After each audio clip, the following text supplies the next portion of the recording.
저한테 맨날 하시던 말씀이 있었거든요. 내 속으로 나왔는데 네 속을 모르겠다라고 하시는데 다들 그러실 겁니다. 사람 마음은 진짜 알기 힘든 것 같습니다. 그래도 이 시간이 있어서 조금씩 알아가는 것 같죠. 궁금한 심리 Y입니다. 오늘도 심리학자 정혜인 교수와 함께하죠. 나와 계시죠? 네, 안녕하세요. 정혜인입니다. 햇살이 기가 막히게 좋습니다. 아주 하늘이 파랗습니다. 그러게 말이에요. 내일 저기 쉬세요? 내일 쉬어야죠. 좋으시겠네. 저야 뭐 생방송도 해야 됩니다만 잘 쉬시고요. 네네. 쉬시기 전에 내일 쉬시니까 오늘 좀 많이 풀어주셔야 돼요. 네, 그렇게 하도록 하겠습니다. 알겠습니다. 오늘 어떤 이야기 할까요? 지난 4월 선거 이후에 가장 뜨거웠던 이슈는 아마 연예기획사 하이브와 어더의 민희진 기자회견이 아니었을까 싶습니다. 예. 네, 그 화제성으로 경쟁적인 어떤 다양한 접근이 있었기 때문에 저는 그것을 꼽고요.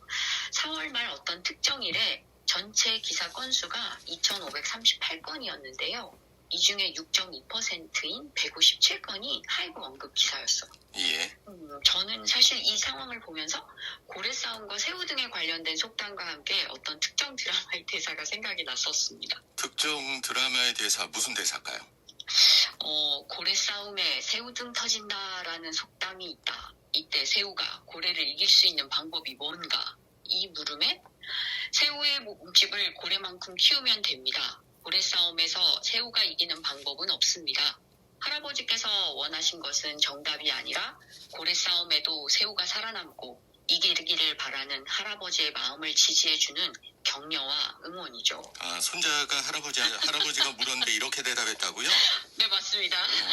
오늘 그럼 예측 가능한데? 그러니까 약한 존재가 이기길 바라는 마음, 언더독 효과 이야기하시려는 겁니까? 그렇진 않고요. 이 무슨 드라마 대사예요, 근데? 이거 재벌집 막내 아들이라는 드라마 대사입니다. 예.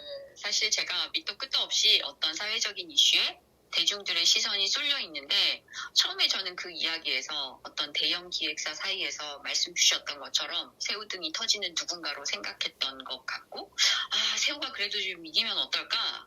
그래서 저는 격려와 응원이 필요하다라는 생각을 했었습니다. 그러다가 대중의 시선이 이렇게 좀 달라지는 것에 대해서 생각하게 됐습니다. 처음에는 큰 대형 기획사가 무조건 맞다, 옳다, 막 그 새우를 보고 나무랐었는데 이 처음에 생각했던 이 믿음이나 사실이 그렇지 않게 이 사건으로 인해서 변경되어졌습니다.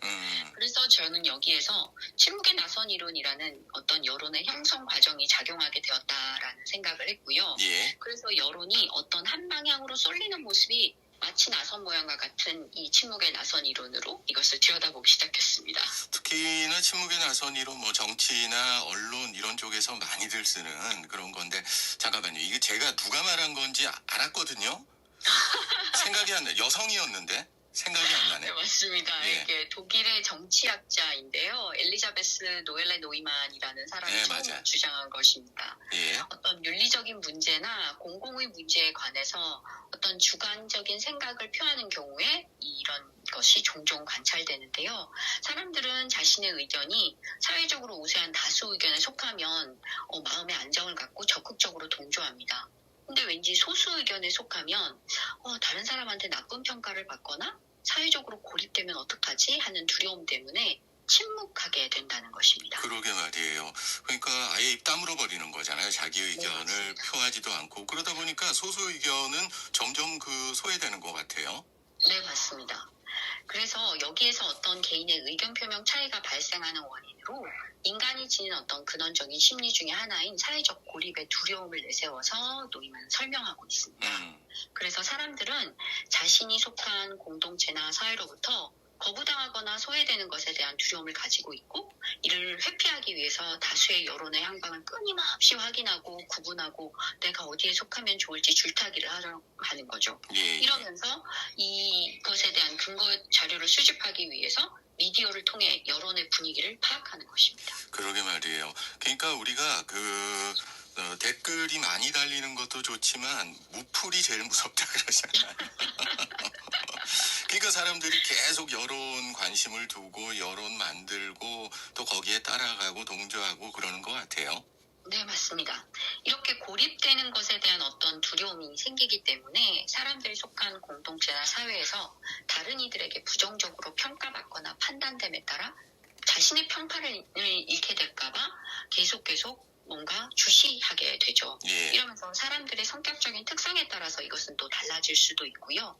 또 연관적인 어떤 심리적인 어떤 정도에 따라서도 달라지기도 합니다. 물론 사회적인 불안과 연결해서 공적 자의식이나 부정적인 평가의 두려움도 작용하게 됩니다. 저는 뭐 솔직히 말씀을 드리면은 별로 신경을 안 쓴다라고 말은 하는데 솔직히 내면에서는 이런 마음도 있어요. 남의 눈치도 보게 되고 말이죠. 네, 맞습니다. 사람들은 사회적 쟁점에 대한 다수의 어떤 지지와 소수의 지지를 구분해서 여론의 향방을 좀 감지하고요. 이러한 추측을 근거로 해서 자신의 어떤 의견 표출 정도를 조절합니다. 당연히 어떤 미디어를 통한 광범위한 뉴스 보도나 여론조사 결과 또는 개인적인 경험 등을 지표로 삼아서 내가 어디에 서야 하는지 정하게 되는 거죠.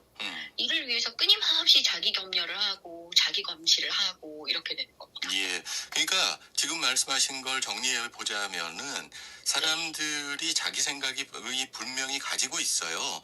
네. 사람들이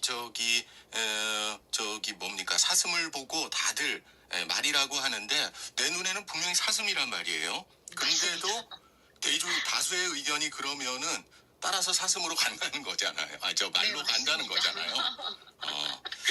예, 이렇게 말씀 주셨던 것처럼 자신의 견해에 대해 동의하지 않는 것으로 지각되는 청중에게는 자신의 진짜 의견을 드러내지 않는 거예요. 그래서 내가 이렇게 말하면 될까 안 될까 하는 자기 검열을 활용하고요. 예. 그리고 또 사회적인 상황이나 대면적인 관계에 있어서 타인으로부터 호의적이고 바람직하게 여겨지기 위해 자기 행동을 즉각적인 어떤 상황, 환경 요소에 맞춰서 조절하고 통제하면서 좀 자기를 관찰하는 자기 감시, 모니터링을 하는 거죠. 예. 이렇게 대중들은 고래 싸움에 터지는 새우 등을 구경하기도 하고 고래 싸움을 구경하기도 한다는 말씀과 함께 생각을 변화시킨다면 어떤 구도에 서는 것이 자신에게 더 효과적인가를 판단할 것이라는 말씀을 좀 제가 드려봅니다. 예. 뭐 진실이지만 농담처럼 사람들이 이렇게 얘기하잖아요. 연예인과 재벌 걱정이 제일 쓸데없는 말씀입니다. 예. 여기에 속하지 않을까 싶기도 합니다. 그러게 말입니다. 참 이게 어려운 것 같아요. 인간이라는 호모사피엔스가 사회적 동물이다 보니까 어쩔 수 없는 것 같기도 하고요. 생각할 게 많은 것 같습니다. 정리해 주실까요? 제가 오늘 이 특정 사회 이슈에 따라 달라지는 생각이나 어떤 민심 이런 것보다는 그들 사이에서 이러한 일이 일어나기 때문에 누가 다치고 있지는 않은가? 또 다치게 되었다면 어떻게 도울 수 있을까? 이런 질문을 좀 드리고 싶습니다. 예.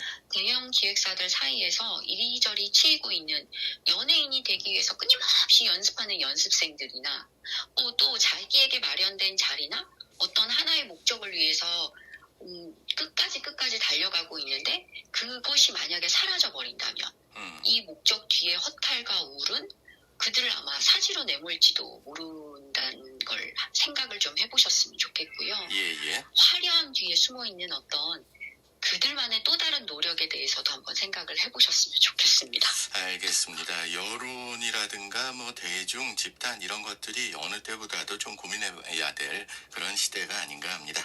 오늘 궁금한 심리 Y. 오늘은 침묵에 나선 이론이었습니다. 정혜인 교수였습니다. 감사합니다. 네, 감사합니다.